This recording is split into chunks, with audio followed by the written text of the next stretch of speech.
This bird can mimic the voices of humans. And no, it's not a parrot or a parakeet.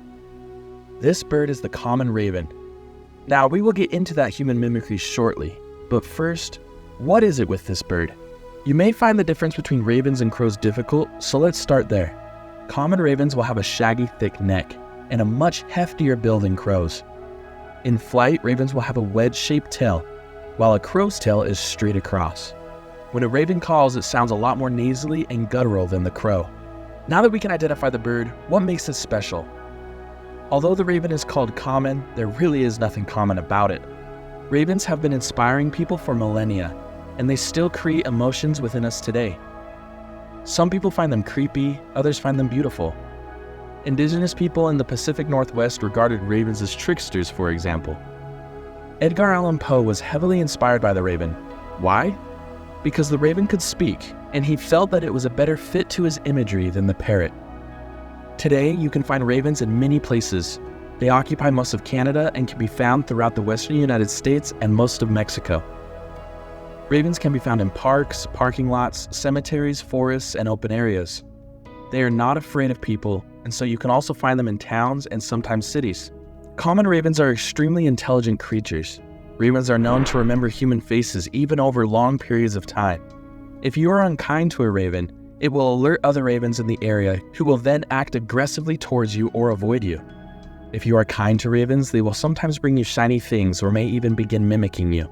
Alright, we can get into the mimicry, I guess. Ravens are known to mimic the sounds of humans and other birds. At times, they can get so good at this that you can actually make out words that they are saying. If you don't believe me, check out this video that I will link in the description below for you to watch later. Because of their intelligent nature, studies have found that gunshots will often draw ravens in, because they have learned that gunshots possibly mean carcasses. They can differentiate this sound from other loud sounds, so they are smart enough to know the difference. Ravens will often work together to solve problems and will even raid seabird eggs by having one raven distract the protecting birds while the other sneaks behind and takes the eggs for food. Ravens are not as social as crows. They will often be solo or in duos. The one exception to this is if there is a large supply of food in the area, like a landfill, for example. They are very acrobatic in flight and can even fly upside down. Ravens will eat almost anything they can find, including small animals, insects, dung, grains, seeds, berries, pet food, and even garbage.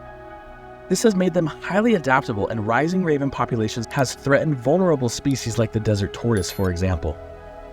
You can attract common ravens to your yard by putting out large amounts of seed, grain, or even pet food.